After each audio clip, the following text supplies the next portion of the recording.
자, 우리 지난 시간에는 이 세 절의 말씀 가운데서 사도 바울이 회심하고 난 다음에 그 짧은 시간 동안 얼마나 열심 있게 살았는지 그 내용들을 그렇게 살펴보았습니다. 그래서 얼마 전까지만 해도 이 사도 바울은 하나님을 믿는 초대교회 성도들에게는 공포의 대상이었고, 유대교회에 몸담고 있었던 그 유대인들에게는 정말로 앞장서서 대신 싸워주는 그런 든든한 존재였는데, 불과 여기 그 경과 시간이 얼마인지 구체적으로 나와 있지는 않지만은 한 1, 2년에서 2, 3년 되는 그 시간, 짧다면 짧은 시간인데 그 시간 가운데 이 사도 바울은 이제 완전히 정반대가 된 거예요. 초대교회 성도들 중에는 사도 바울을 닮고자 해서 사도 바울의 가르침을 받는 제자들까지 생겨나기도 했고, 우리 뒤에 보면 나오겠지만 이때는 방송 매체가 없기 때문에 여전히 사도 바울의 회심을 잘 못 믿는 사람도 있지만은 여기 제자들까지 등장을 하고, 또 유대인들마저도 사도 바울을 어떻게든 죽이려고 했었던 것을 보면 그 사도 바울이 얼마나 큰 변화의 모습을 겪었는지 보여주었는지 충분히 알 수 있다는 것을 우리 지난 시간 그렇게 살펴보았습니다. 그래서 하나님을 위해서 이렇게 완전히 새 사람이 되어가지고 완전히 변화된 모습으로 그렇게 복음을 전하는 사역자가 되었는데, 자, 그런 사도 바울에게도 좋은 일만 있었던 건 아니에요. 오늘 말씀해 보면은 이 사도 바울은 워낙 사도 바울의 사역이 막 이렇게 상상도 못할 만큼 빨리 막 이렇게 자라나고 뻗어 나가기 시작하니까 유대인들이 이 사도 바울을 어떻게든 잡아서 제거하려고 불찰주야 노력하고, 여기 보면은 성문까지 지킬 정도로 그렇게 사도 바울을 죽이려고 혈안이 되어 있었습니다. 그래서 오죽하면 어떻게까지 탈출했는가 하면은 그 사도 바울의 제자들의 도움을 받아가지고 사도 바울이 성벽 위에서 큰 광주리겠죠. 그 광주리에 담겨가지고 아마 밧줄 같은 걸로 달아서 그렇게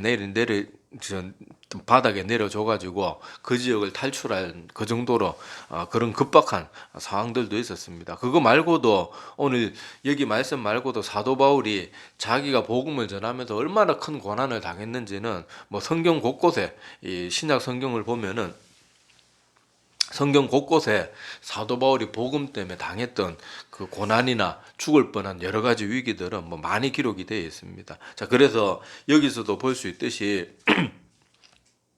우리는 어렸을 때부터 유독 우리 한국교회 잘못된 기복주의 신앙을 너무 많이 주입을 받아가지고 자꾸 하나님 믿고 고난 생기는 거는 믿음이 없어서 그렇거나 그런 문제로 자꾸 치부를 해서 하나님 잘 믿는 사도 바울이 왜 저렇게 고난을 겪나, 이걸 오히려 이해를 못하는 그런 모습들인데, 그건 우리가 잘못 배운 거고, 성경 어디를 보나 믿음의 사람들은 믿음 때문에 많은 고난을 겪었습니다.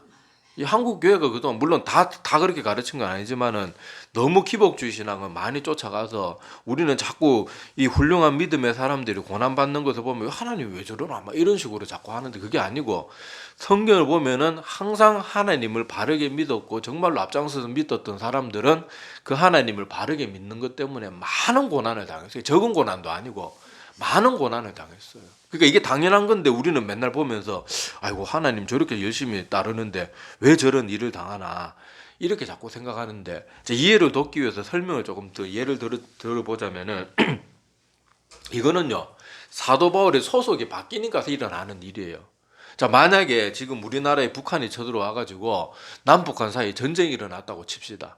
제가 지금 나이가 많았고 이미 민방위도 다 끝나고 군에 동원될 일 없겠지만, 제가 만약에 한 20대 초반의 청년이라고 쳐보세요.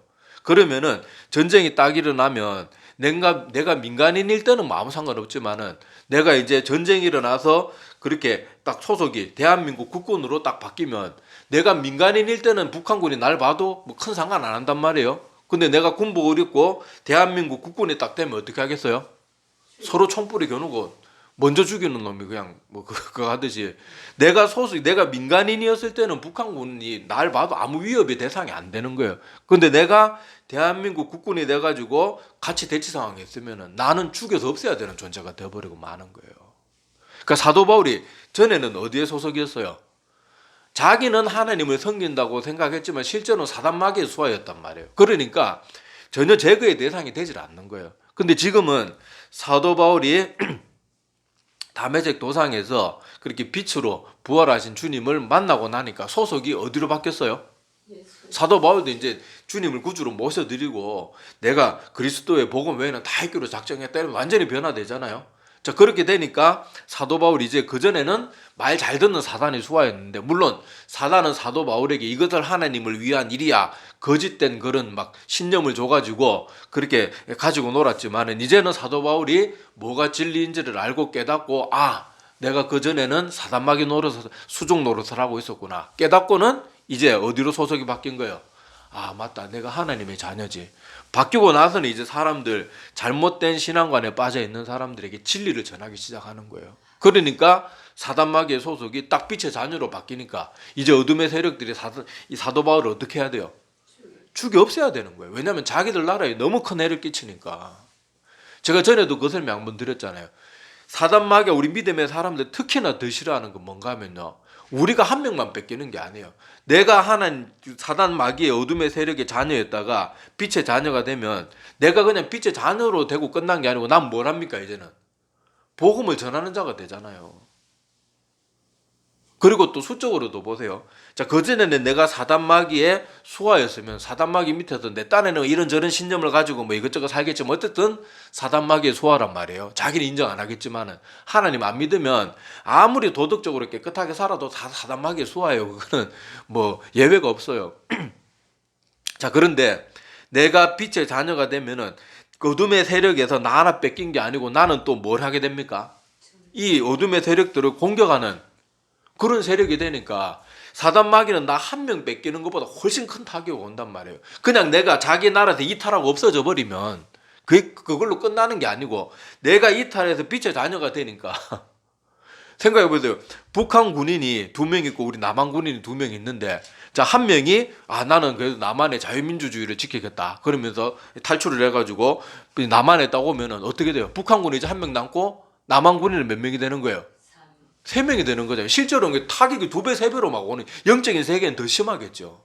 복음을 한두 사람에게 전한 것도 아니고, 물론 그들이 다 돌아온다는 보장은 없지만은, 그러니까 사단마귀의 세력들이 볼 때는 한 사람이 회심해서 빛의 자녀로 돌이키면요, 자기들 나라에 타격이 어마어마하게 크고, 더구나 사도 바울처럼 목숨 걸고 막 이렇게 복음을 전하면은 반드시 잡아 죽여 없애야 되는 거예요. 그러니까 여기 자기 수종 노릇을 하는 거 유대인들, 우리나라도 보면 지금 극우주의자들이나 뭐 정광훈 이런 사람들 쫓아다니는 사람들 보면 자기 딴에는 하나님 잘 믿는다고 생각하지만 그 사람들은 사단의 수하들이에요. 이렇게까지 말하는 게 끔찍할지 모르지만 맞아요. 그 사람들 말과 행동과 그런 것보다 항상 화나 있고 항상 폭력적이고, 하나님의 사람들이 입에서 막 저놈들 다 쳐 죽여야 된다 그러고, 저 빨갱이 새끼들 다 불사질러 죽여야 된다.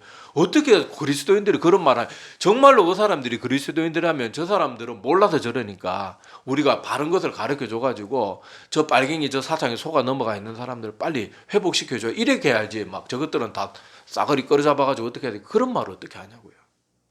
그러니까 그런 사람들을 지금도 사단마귀는 이렇게 사도 바울을 죽일 때 유대인들, 열심 있는 유대인들을 들어 쓰듯이 지금도 세상에 그런 식으로 하고 있는 거예요. 그러니까 우리가 하나님을 잘 믿으면, 예수님도 그랬잖아요. 너희가 나를 따르려거든 그렇게 모든 것을 버리고 날 따라야 되는데, 그러면은 복도 받지만 뭐도 받는다 그랬어요? 마가복음 10장 30절을 그쯤에 보면은 그 말이 나옵니다. 너희가 나를 그렇게 뭐 부모 자식이나 가족까지 버리고 나를 따르면 복도 받지만은 뭐도 받는다고 말해요? 핍박도 겸하여 받게 될 것이다. 하나님이신 그분이 직접 그렇게 말씀하시죠. 왜냐? 아까 제 이영적 논리를 생각해 보라니까요. 내가 어둠의 세계에 몸담고 있다가 빛의 자녀가 되면 사단마귀의 세력들이 받는 타격은 몇 배로 타격이 옵니다. 그러니까 우리가 하나님 잘 믿으면 잘 믿을수록 우리에게는 하나님이 주시는 고난이 아니에요. 사단마귀가 나를 힘들게 하는 고난이 찾아오겠냐고요? 안 찾아오겠냐고요? 찾아오겠죠. 나를 없애야 되는데. 이 단순한 이 단순한 사실이 이해가 안 됩니까? 내가 하나님의 빛의 자녀가 돼서 빛을 더 많이 비추면 비출수록 사단마귀는 날 더 적극적으로 괴롭히고 더 적극적으로 죽이려고 하는 거예요. 그러니까 내가 하나님 잘 믿으면 고난이 없는 게 당연하겠어요? 고난이 안 받아도 될 고난까지 받는 게 당연하겠어요? 어느 게 당연하겠어요? 받는 것이 당연한 거예요.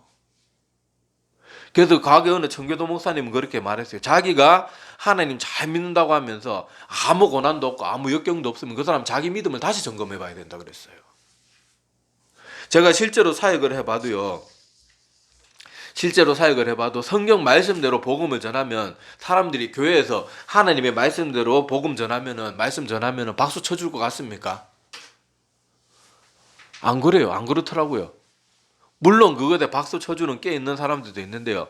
성경 말씀을 지금 정말 있는 그대로 예수님이 전하셨던 것 같이 가감 없이 막 조금이라도 하나님 나라의 가르침과 다른 것을 전하는 자들에게 막 그렇게 예수님의 비유 그대로 나더러 주여 주여 하는 자만 천국에 가는 게 아니고 하늘에 계신 내 아버지 뜻대로 행하는 자라야 갈 것이다.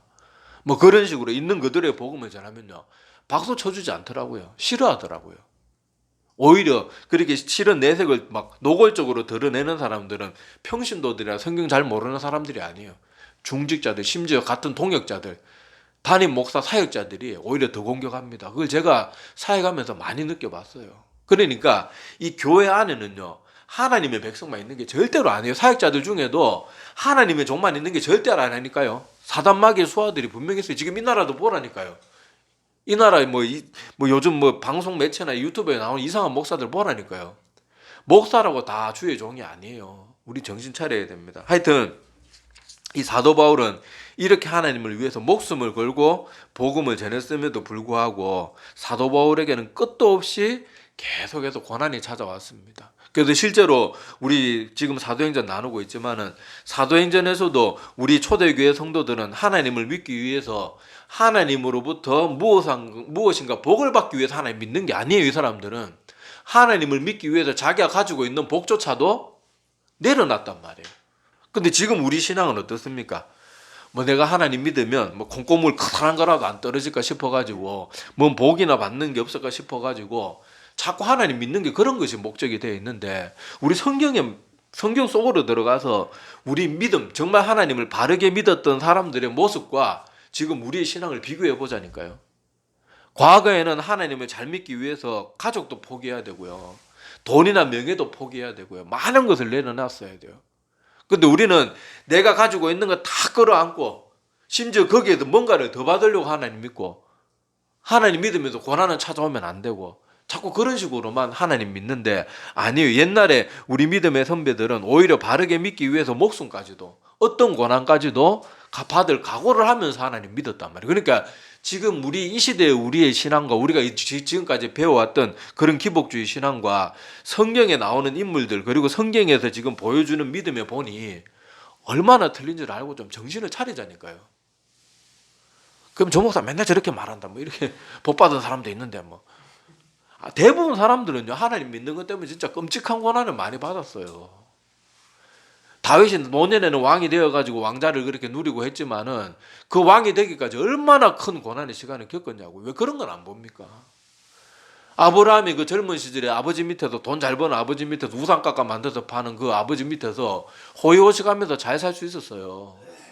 근데 그 젊은 나이에 본토 친척 아비 집을 떠나서 전에도 말씀드렸지만은 그때 당시 본토 친척이나 자기 동네를 떠나는 것은 목숨을 버릴 각오를 해야 되는데 그 나오고 나서도 얼마나 많은 고난을 겪습니까? 여기저기 떠돌아다니고요.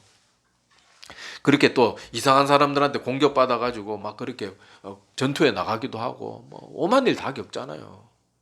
그런데 우리는 그런 건 다 안 보고 말년에 아브라함이 복 받았더라 그런 것만 딱 보고 그 사람들이 거기 가기까지 얼마나 큰 고난을 당했는지.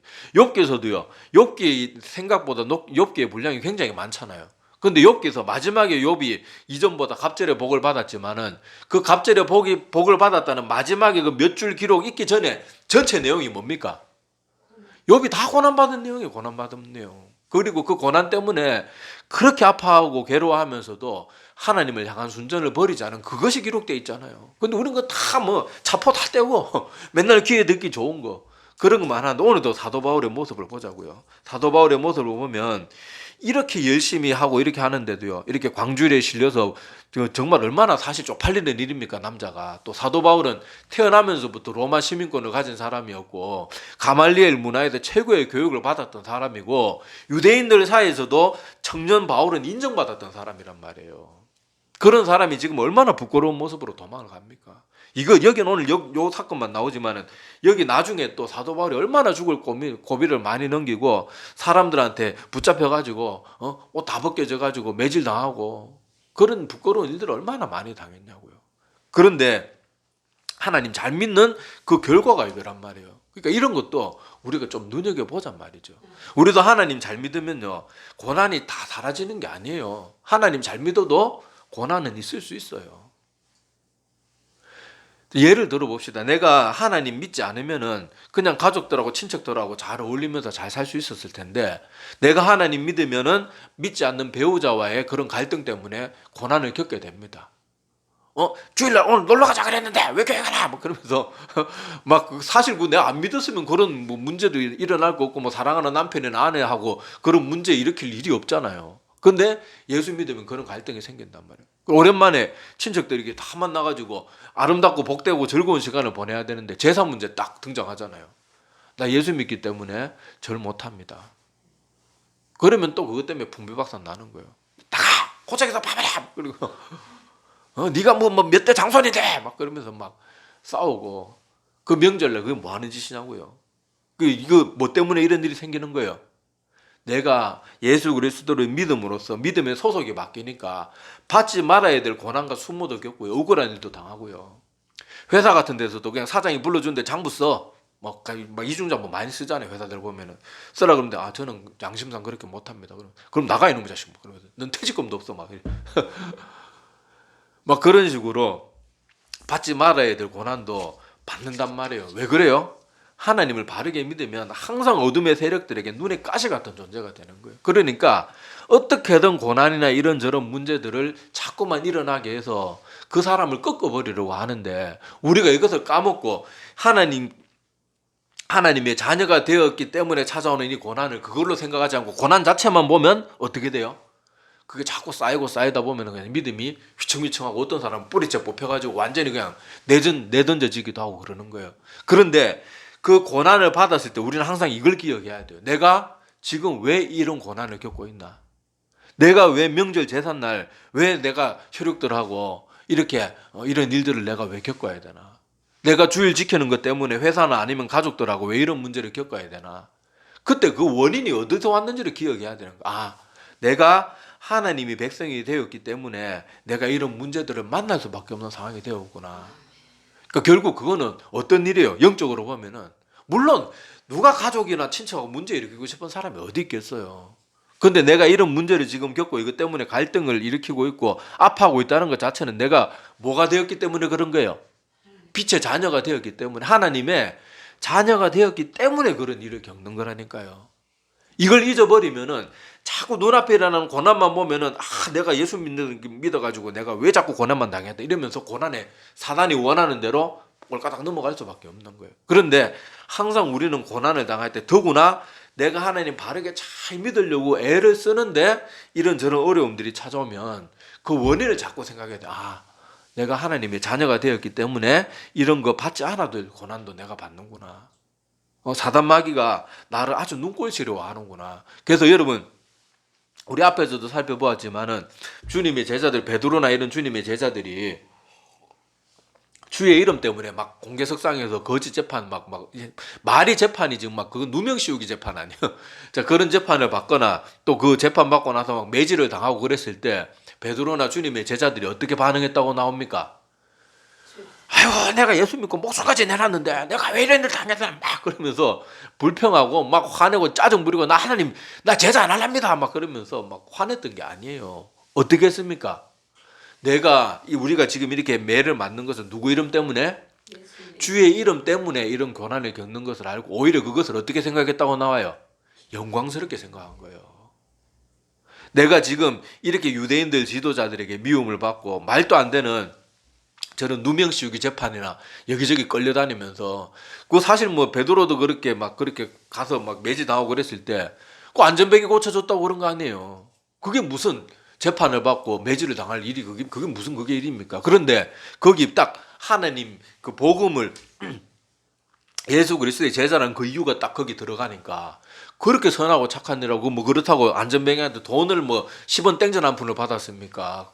칭찬받아도 모자랄 일이고 포창받아도 모자랄 일에 그렇게 고난을 받으면서도 베드로와 주님의 제자들은 오히려 우리가 주의 이름 때문에 이런 고난을 겪는다 그렇게 생각하면서 오히려 그것을 기쁘고 영광스럽게 그렇게 받아들였다고 우리 얼마 전에 배웠잖아요. 뭐 지금 사도행전 쭉 살펴보고 있지만은 그걸 우리가 기억해야 됩니다. 그래서 우리가 신앙생활 할 때 이런저런 고난이 찾아올 때 절대 헷갈리지 마세요. 고난만 보지 마세요.